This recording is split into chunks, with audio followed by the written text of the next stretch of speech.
I'm a doctor, and I've kept one truth from my husband my whole life: that he's infertile. I lied and said it was me who couldn't have kids, just to protect his pride. But on our wedding anniversary, I heard him scream with my own ears, "Please save my wife and my baby!" If you were in my shoes, what would you do? Leave me a comment. I want to hear your answer below.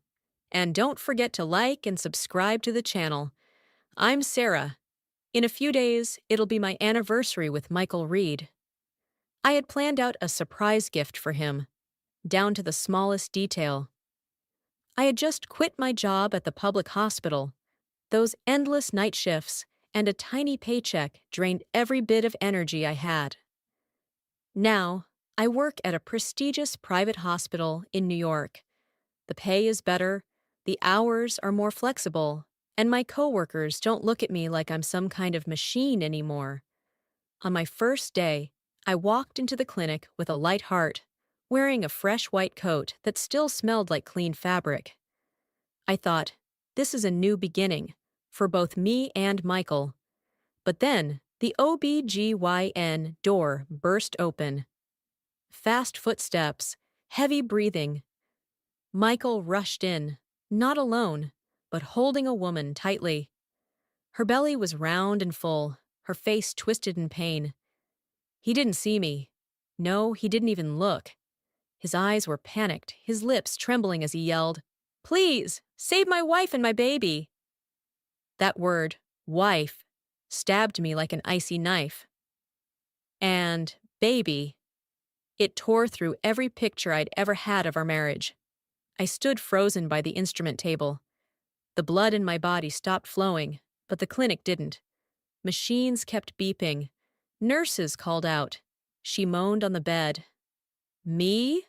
The one standing in the corner? Michael Reed's actual wife? My tears spilled out, hot, running down my cheeks before I could stop them. But I blinked and wiped them away with the back of my hand. Not now. Not here. I'm a doctor. I have a job to do. Even if my heart is shattering, her life, and the baby's, have to come first. A nurse pushed Michael out. He didn't even recognize me. The door slammed shut, leaving me alone with her. The woman on the bed was panting, hair soaked in sweat, clutching the edge of the white sheet. She didn't look at me. She just whispered, "Please! The baby!" I stepped forward, my hands trembling as I reached for the medical chart. Every step felt like it weighed 1,000 pounds, but I forced myself to move. I checked her vitals, my voice steady and cold. "Lie still. I'll examine you." But inside my head, a storm was howling. "This is his girlfriend. This is his baby." Those words echoed again and again, like a hammer slamming into my chest. I placed my hand on her belly, feeling the small movements underneath. Her water had broken. It wasn't a complicated case. The ones who betrayed me are now begging me to save a life, but I don't use my medical skills for revenge, even though my heart feels like it's being stabbed. I wrote the medical orders precisely, my hand trembling slightly as I held the pen, but the handwriting stayed neat. 8-month pregnancy with amniotic fluid leakage. Admit for monitoring. I handed it to the nurse, my voice calm. "Get her tested immediately." The nurse nodded, pushed the wheelchair for Jessica, and they left. My husband brought his pregnant mistress right in front of me. Can you believe that? I leaned against the wall, chest rising and falling, Michael's voice echoing in my head. Urgent. Worried for her. Had they been together for at least 8 months already? I closed my eyes, trying to erase the recent images of our intimacy. Those warm hugs, those gentle kisses under the bedside lamp. Now they just made me feel filthy, like something dirty clinging to my skin. I clenched my teeth, my body shaking with anger, tears threatening to fall, but I swallowed them back. My genuine love turned out to be a joke. I opened my eyes, standing frozen in the hospital hallway. The beeping of machines echoed from afar, blending with the quick footsteps of the nurses. I told myself in a whisper, as if trying to calm my own heart, "Michael Reed, You don't deserve my love. But my heart, even in pieces, was still torn.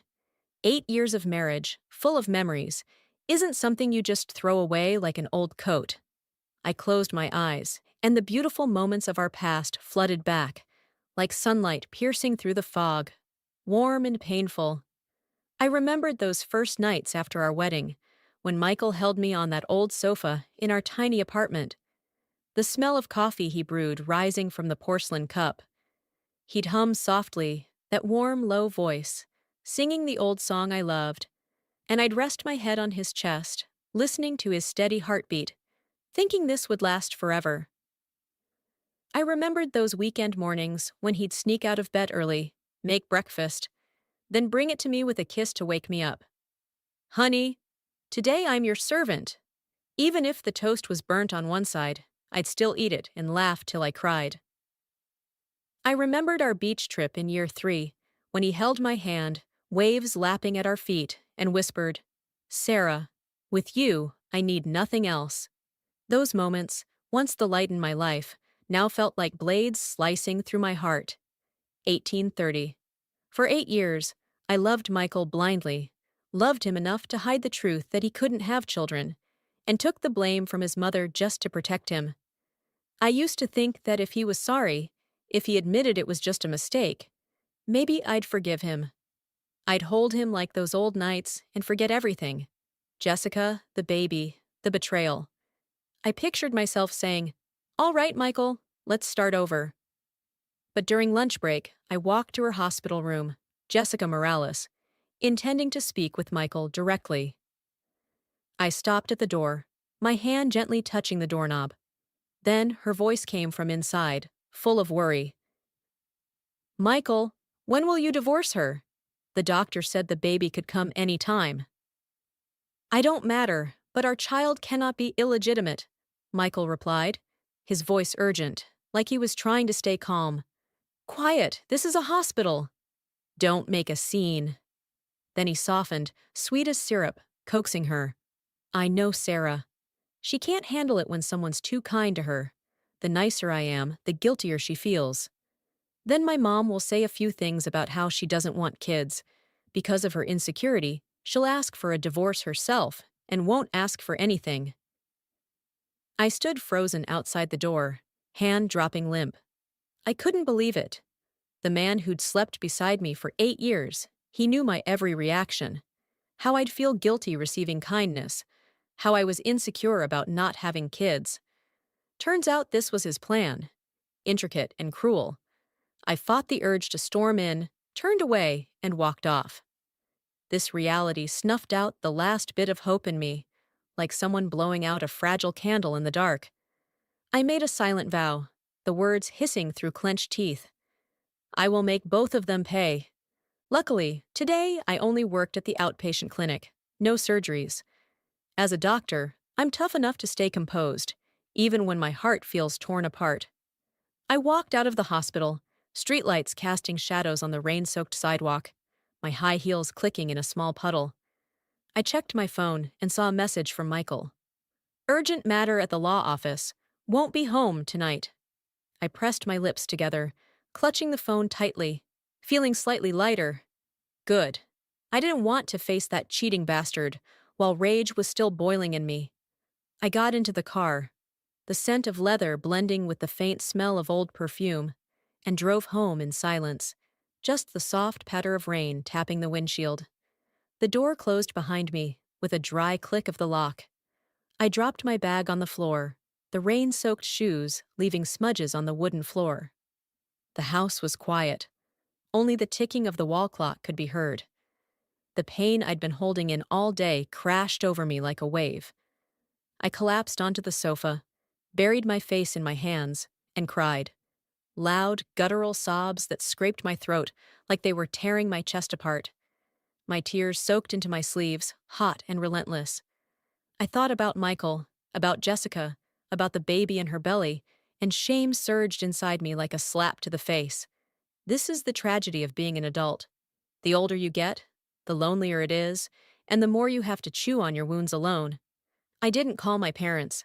I knew they'd be heartbroken, would hold me and cry with me, but I didn't want them to see me like this. Nearly 30, I had to make this divorce decision on my own. I sat upright, wiped my tears, my nails lightly scratching my skin. My parents never approved of Michael. "You deserve someone better," my mom once said, eyes red, when I insisted on marrying him. They gave in reluctantly, watching me lose myself over a man. During the 3 years we were married, Michael's mother kept hinting about having kids. "A family needs to grow, needs a new member," she'd say every time we had dinner together. I lied and said I couldn't have children, using fake medical test results to hide the truth. Michael was born infertile, unable to produce sperm. Not even IVF could help. I loved him blindly, loved him so much, I was willing to carry the blame to protect him. If the truth came out, our marriage would have ended instantly, especially since my parents had already disapproved from the beginning. I remembered the time his mother looked at me, coldly, and said, "Sarah, you're not fulfilling your role as a wife." I just forced a smile, squeezing the napkin under the table, my heart aching. But I still chose to protect Michael. My parents, not wanting me to be mistreated, gave Michael $500,000 to start his law office, hoping his mother would criticize me less. I remembered that day, her lips pressed tight, but her eyes lit up with greed. That night, Michael held me and whispered, "Thank you, Sarah." "I won't let you down." I rested my head on his chest, believing my love was strong enough to overcome everything. Now, sitting in the dark kitchen, I let out a bitter laugh. The man I tried so hard to protect had betrayed me, cruelly, coldly, 8 years of holding it all in to love him. I'm not saintly enough to just sit back and endure it, to let Michael and Jessica's betrayal trample over my dignity. I wiped my tears, my fingernails lightly scratched my cheek, and I stood up, looking at myself in the mirror. My eyes were red, but my gaze had hardened. Michael's secret. I would reveal it at the right moment, like an arrow hitting its mark. I pulled myself together, took care of myself like usual. I washed my face, the cold water numbing my skin, then gently applied lotion, my movements slow and deliberate. I didn't want to show up at the hospital with puffy eyes, didn't want my coworkers to look at me with pity.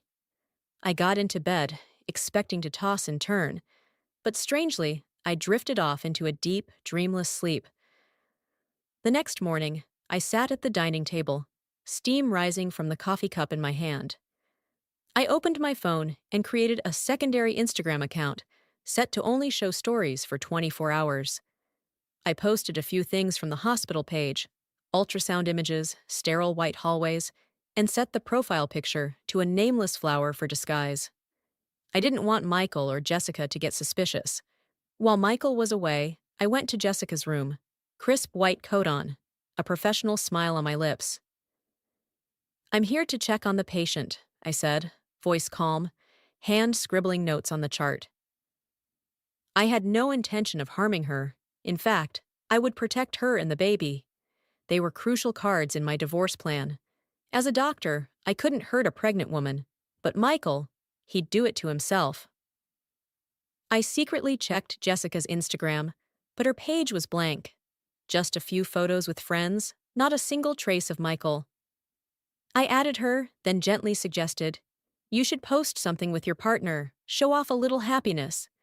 Jessica gave an awkward smile, eyes darting away.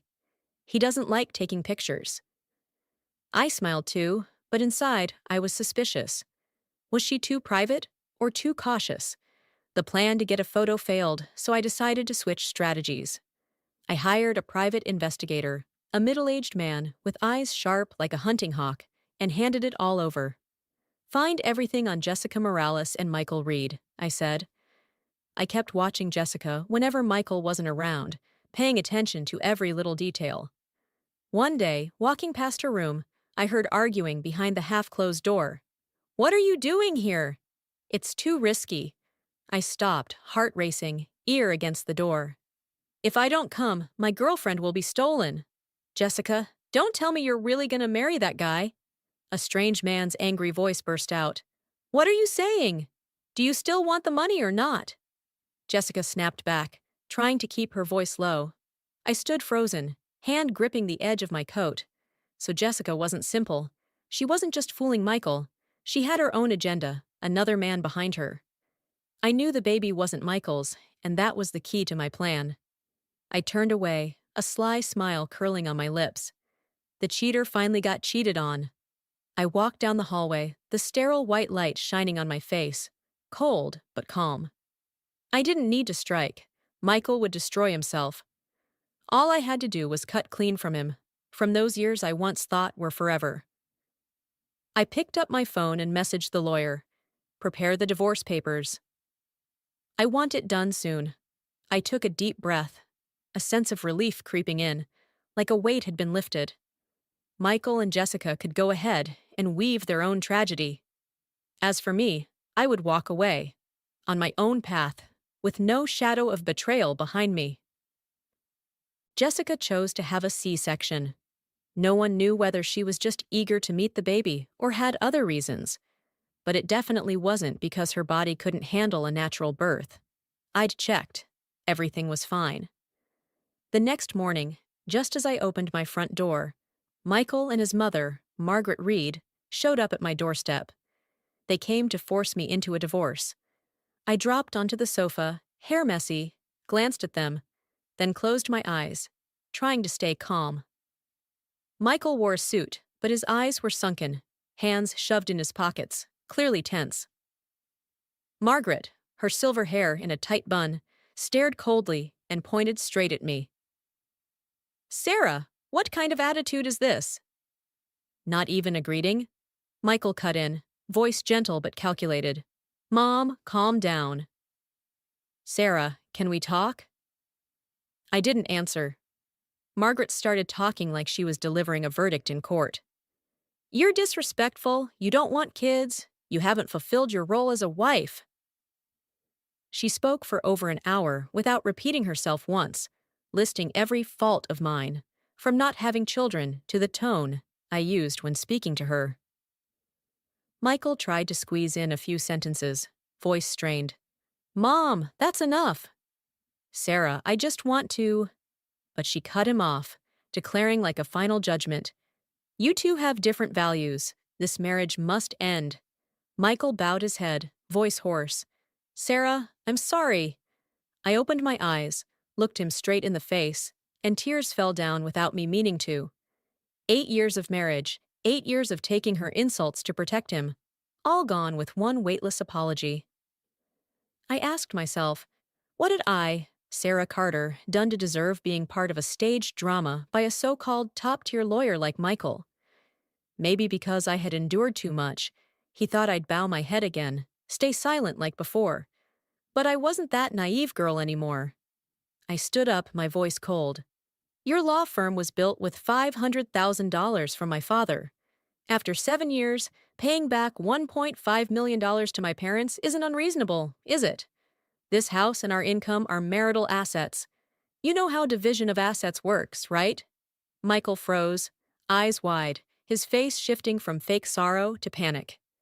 Margaret slammed her hand on the chair, yelling so loud it felt like it tore into my ears. "You dare ask for money? That was a gift from your parents. Don't you dare!" I cut her off, voice sharp as a blade. "Then take it to court." Michael looked at me, realizing the deadly calm in my eyes.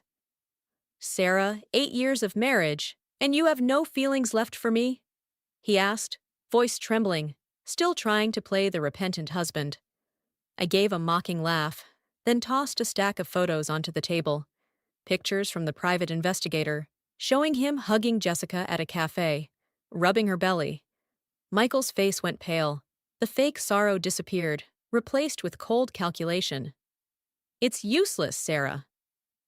That money from your dad was a gift, not a loan. If you sue, you'll just waste money on lawyers." I tilted my head and smiled coolly. "You think I want the money? Your child doesn't have time to wait. Drag this out and the baby will be born illegitimate. And if I release these photos, your reputation—" Margaret screamed. "You're evil!" I replied, voice calm. "Save your energy for the courtroom." In the end, Michael gave in and agreed to pay $1.5 million. He signed the agreement quickly, like he just wanted it all over with. But that ease only made me hate him more.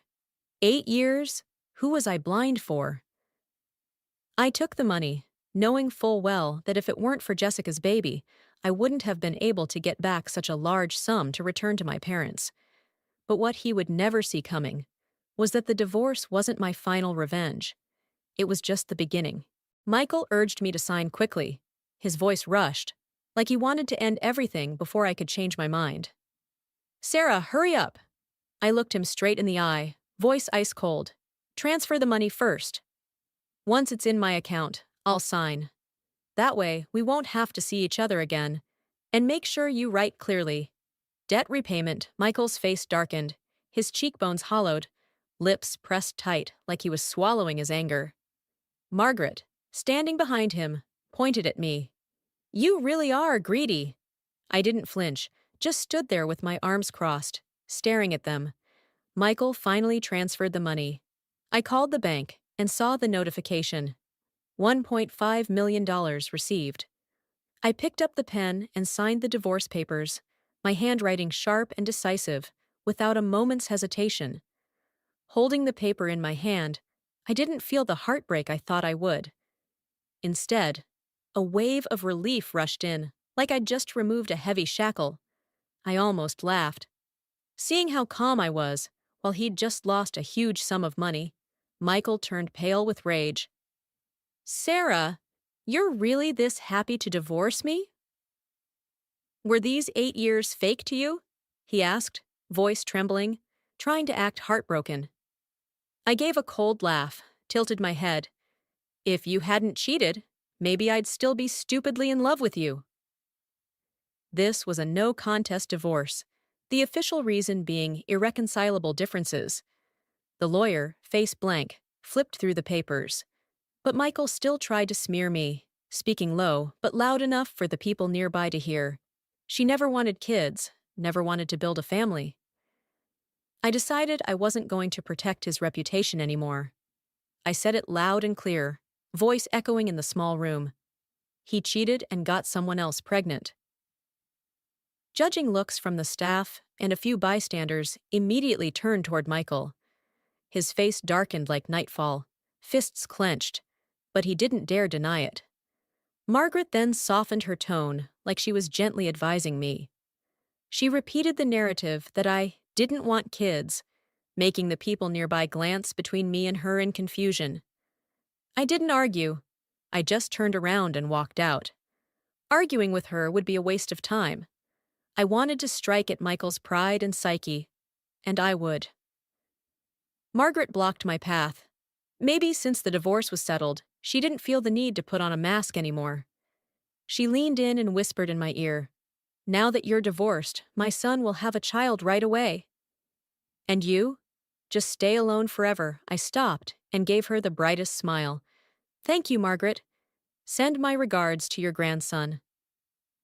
I emphasized "your grandson" and saw a flicker in her eyes. But they didn't catch the meaning. They thought I was bitter, jealous about losing Michael. They didn't know Jessica's baby wasn't even his. And I wasn't foolish enough to reveal that just yet. Thanks to Michael's connections in the legal world, our divorce went through quickly. Assets were split evenly, no children, no disputes. I stepped out of the courthouse, pulled out my phone, and called my parents. The phone rang twice. Then my mother's voice came through, warm but filled with worry. "Sarah, are you okay?" I sat down on a wooden bench nearby, took a deep breath, and told them everything. The divorce, Michael's betrayal, the secret of his infertility that I had hidden, and Jessica's pregnancy. My father, voice low and seething with anger, cut in. "That bastard! You're better off without him." My mother was softer. "Sweetheart, I'm just glad you're free now." I smiled, eyes stinging, feeling their love through every word.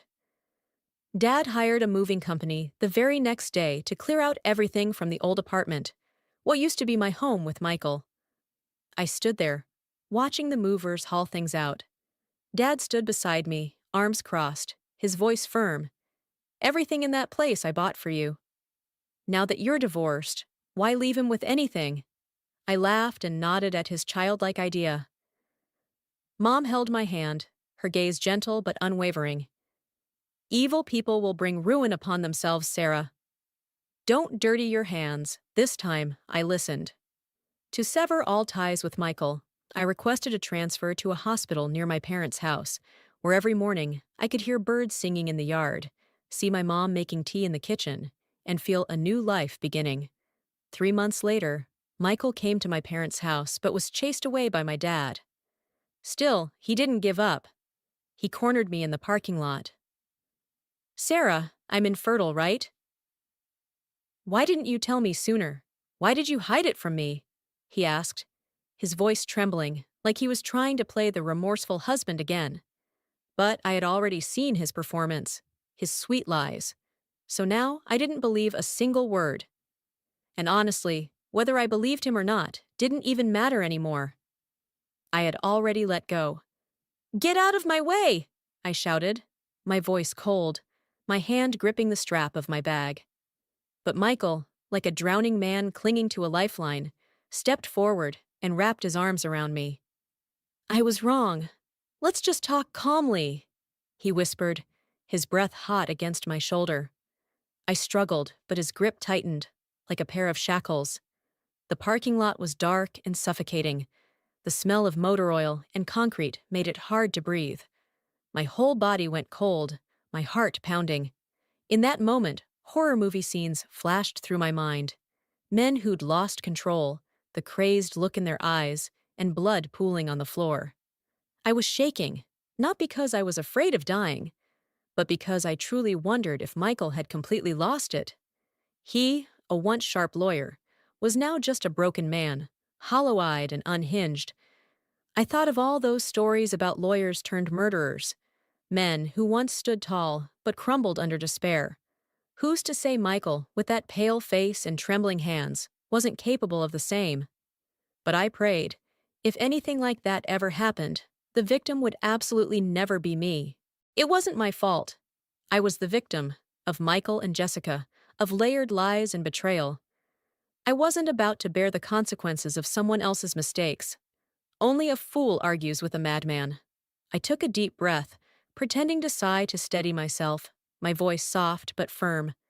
"Michael, we should talk seriously." "This isn't the right place," he let go of me, eyes flickering with hope. I looked at him, messy hair, wrinkled suit, and thought, I had let go of revenge, so why was he like this? Even if Jessica had swindled all his money, with his past skills and connections, why stoop this low, putting on an act in front of me? For what? That thought flashed in my mind, and I instantly grew cautious. Michael stuck close to me, like he was afraid I'd jump in the car and drive away. With no other option, I led him to a mid-range restaurant nearby. Not too upscale for him to be denied entry in his state, but not too cheap that I wouldn't be able to escape if needed. I sat across from him, arms crossed, and asked bluntly, "Michael, you married Jessica already, didn't you?" He jerked his head up, eyes bloodshot like a cornered wolf, his gaze feral. "Don't mention her!" But then, realizing we were in public, he lowered his voice to a near whisper. "She fooled me! Took my money, my love, and destroyed my name." I frowned, my voice calm. "Ruined your name? What do you mean?" Michael lowered his head, seemingly not even hearing my question, lost in his own emotions. His right hand slammed hard on the table with a thud that made the water glass shake, veins bulging across the back of his hand. "The baby's not mine. I can't have children," he said, voice twisted like he was being tortured. "I brought her and the baby home.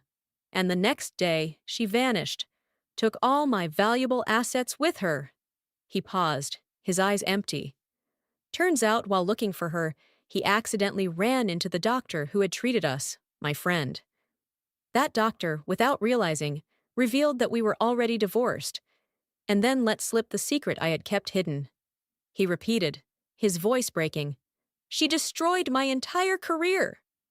I sat there, fingers gripping the edge of the table, my heart frozen. I could guess. The part he wasn't saying was the real bomb that shattered him, something Jessica had done that wrecked his professional life. Suddenly, Michael looked up at me, begging to start over, his voice lost, like a man adrift in a storm. "Sarah, give me a chance, let's start again." I didn't respond. Just looked at him. A deranged Michael. Nothing like the sharp lawyer I once blindly loved. I had never seen him like this. Red eyes, trembling hands, as if all logic had left him. I didn't dare walk away, afraid he'd do something reckless. I took a deep breath, knowing that even though the restaurant was near my home, I couldn't let this unstable man get anywhere near my family. I was scared, but kept my face composed, eyes scanning the restaurant for an exit. While he had his head down, mumbling something, I discreetly gestured with my hand to a nearby waiter. A young waiter didn't understand my hand signal, maybe because Michael, though mad in my eyes, still looked like a normal man, just with a few overly intense gestures. I pretended to stay calm and ordered another glass of orange juice, but in my head, I was frantically running through every possible escape plan. I glanced at the door, gauging the distance, but the exit still felt impossibly far. Michael sat there, eyes red and watery, mumbling nonstop. "Sarah, give me a chance!" I clenched my glass, sinking into hopelessness, not knowing how to get out without triggering him. Just then, a voice came from behind, gentle but firm. "Sarah, who's this?" "Aren't you going to introduce us?" I looked up and saw Ryan Patel, a young doctor from my department, who often teased me by calling me Professor. He stood there in a light blue coat, smirking, his sharp eyes locked on Michael. I jumped up and hugged Ryan, pinching his arm hard as a signal. "Ryan, this is, my ex-husband," I said, trying to keep my voice steady. Ryan raised an eyebrow, scoffing. "Oh, the cheating lawyer? Still clinging to your ex-wife after a divorce. Don't you feel pathetic?" My heart skipped a beat, thudding hard in my chest. He must have lost his mind too, saying the word lawyer so loud in front of a Michael who was teetering on the edge. I pulled Ryan aside, about to whisper a warning about Michael's unstable state, but before I could speak, Michael roared, voice hoarse, "Sarah! You betrayed me! For him!" I was so stunned I laughed, but I wasn't about to argue with someone who'd clearly lost it. I grabbed Ryan and started toward the door, praying silently we'd get out in time. But before we could reach it, Michael suddenly pulled out a knife from somewhere, the blade gleaming. He lunged, movements fast like a predator. God, I thought, heart stopping. He had planned to kill me all along. Thank God I'd lured him out of the parking lot. Otherwise, I might have died alone in that cold, dark place. But things weren't any better now. In front of dozens of witnesses in the restaurant, Michael waved the knife, his face twisted with rage. I shook violently, my legs frozen in place, but still shoved Ryan aside and screamed, "Get out of the way! Don't get dragged into this!" But Ryan stood his ground like a mountain, eerily calm. In the chaos, I kept pushing him while yelling at Michael, "Jessica's the one who ruined you. She wrecked your career, tricked you. What's the point of killing me?" But Michael was gone, screaming a line I'll never forget. "You knew I was infertile. Why didn't you tell me?" What kind of logic is that? What was he even thinking? I stood there, frozen, as he lunged again, knife flashing. Ryan suddenly stepped forward, lightning fast. A clean, sharp kick knocked the knife to the ground. Michael's arm flung back, slamming his head in the process. Before I could even catch my breath, Ryan twisted Michael's arms behind his back, shouting, "Call 911 now!" He wiped his forehead, like brushing away invisible sweat, and grinned at me. "Good thing I do martial arts." I stood there, legs trembling, breath shallow, staring at Michael collapsing, eyes blank. Police arrived, handcuffed him, the clicking of the cuffs mixing with the whispers from stunned diners. Ryan and I were taken in for statements, the flashing lights of the patrol car blinking through the window. Watching Michael being taken away made me shiver. He clearly had nothing left to lose. That's why he was so reckless. Sitting in the interview room, I held the warm cup the officer gave me, but my hands still trembled. Just the thought that someone wanted to kill me made my entire body feel like it had been dropped into a freezer. I didn't want to analyze Michael's motives anymore, whether it was because he couldn't find Jessica and blamed me, or because of his pride, or because he'd simply gone insane. None of it mattered now. Ryan patted my shoulder gently, smiling. "Sarah." "You okay?" I nodded, giving a faint smile. Leaving the police station, I let out a breath of relief and turned to Ryan Patel, who was still standing beside me. "I was lucky to have you," I said. Ryan smirked, that mischievous smile on his face. "Sarah, I think you've misunderstood the word lucky. I drove 30 minutes just to get to that restaurant. Next time, pick somewhere closer, will you?" I froze, then laughed. The first real laugh I'd had all day. Turns out Ryan had been in the parking lot back then, saw Michael acting suspiciously, and decided to follow me. I'd been too panicked to notice, but he'd quietly protected me the entire time. "Why didn't you call 911?"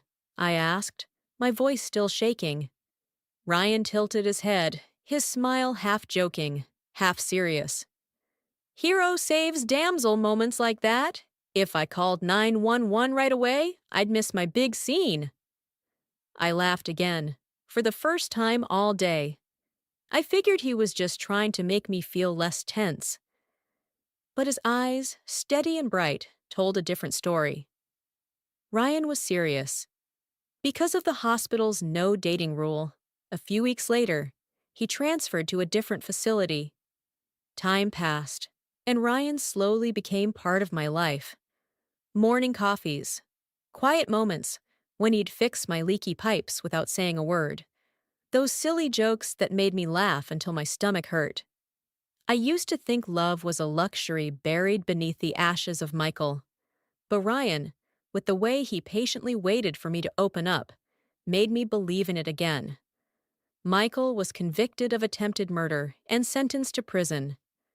I didn't follow the trial. I didn't want any more ties pulling me back into that past. But then I found out the secret he'd kept. Jessica wasn't her real name. She was a victim. Her mother had been in a car accident and paralyzed, and the driver responsible got away with it, thanks to Michael, who defended him in court. Jessica had gotten her hands on the evidence, exposed it online, and destroyed Michael's career. At first, I wanted revenge, wanted both Michael and Jessica to pay for the pain they caused. But my parents, with their calm and love, pulled me back. "Don't let hatred become your prison," my father said, gently placing a hand on my shoulder. I listened, and I realized letting go was the real freedom. Michael's career didn't fall apart just because of infertility, but because his greed and lies were finally dragged into the light, like sunshine burning away the fog. What surprised me more was that Jessica, later arrested for fraud, called me from prison to apologize. I felt for her. Had I been in her shoes, I'm not sure I wouldn't have done the same. But the law doesn't forgive, and she had to pay the price. I whispered, "I've already let it go." If it hadn't been for Jessica being Michael's mistress, I might have stayed trapped in that toxic marriage. She, unknowingly, helped me break free from Michael and find a new kind of happiness. Ryan and I stayed together, and a year later, we got married in a small ceremony under the trees in my parents' backyard. Now we have a baby girl, with big round eyes just like Ryan's. I stand in the nursery beside her wooden crib, watching her sleep peacefully. What I once didn't dare to dream, a real family, a true home, has become my reality. I step outside, where my parents are sipping tea, their laughter mingling with the rustling of the leaves.